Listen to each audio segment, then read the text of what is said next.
Okay, Sarah. Sounds good. This is Mount Carmel.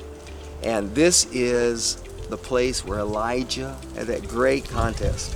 A contest. Contest between the prophets of Baal and the prophets of Asherah. Okay. And do you know how many there were? Many. Yeah, Many. 450 prophets of Baal. Wow. 400 prophets of Asherah.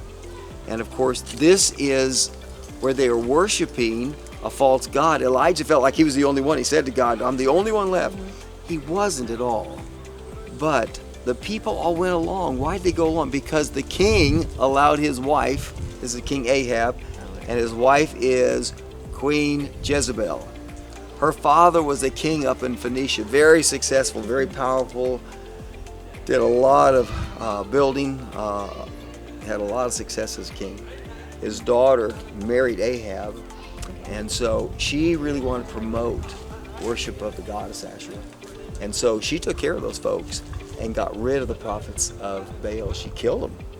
And so, a different time, and finally God, wanting to redeem his people, told Elijah, we're going to have a contest. You go to Mount Carmel, and so this is what happens. Of course, we've had a period of drought, 3 years, with no rain. And so the people are hurting. They've looked for Elijah everywhere. No one can find him. And of course, he finally appears and says to King Ahab, bring all your prophets, bring all the people. And so right below this location, we find a river. At this time of year, there's not much water. In the wintertime, it's full of water. It's called the River Kishon. And it's there that all those prophets were put to death.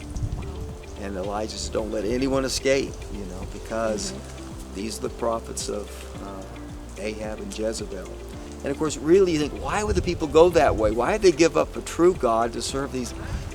I have an opinion about that. I think it's because when you worship Baal and Asherah, morals are gone. Because these are fertility god and goddess. And so you actually have temple prostitutes at times. In fact, even in Jerusalem, there are male shrine prostitutes. What's that about? It's about claiming we want a good harvest, very important. But in reality, I think it's an excuse to be immoral. Immorality is now religious activity. So I think that's part of it.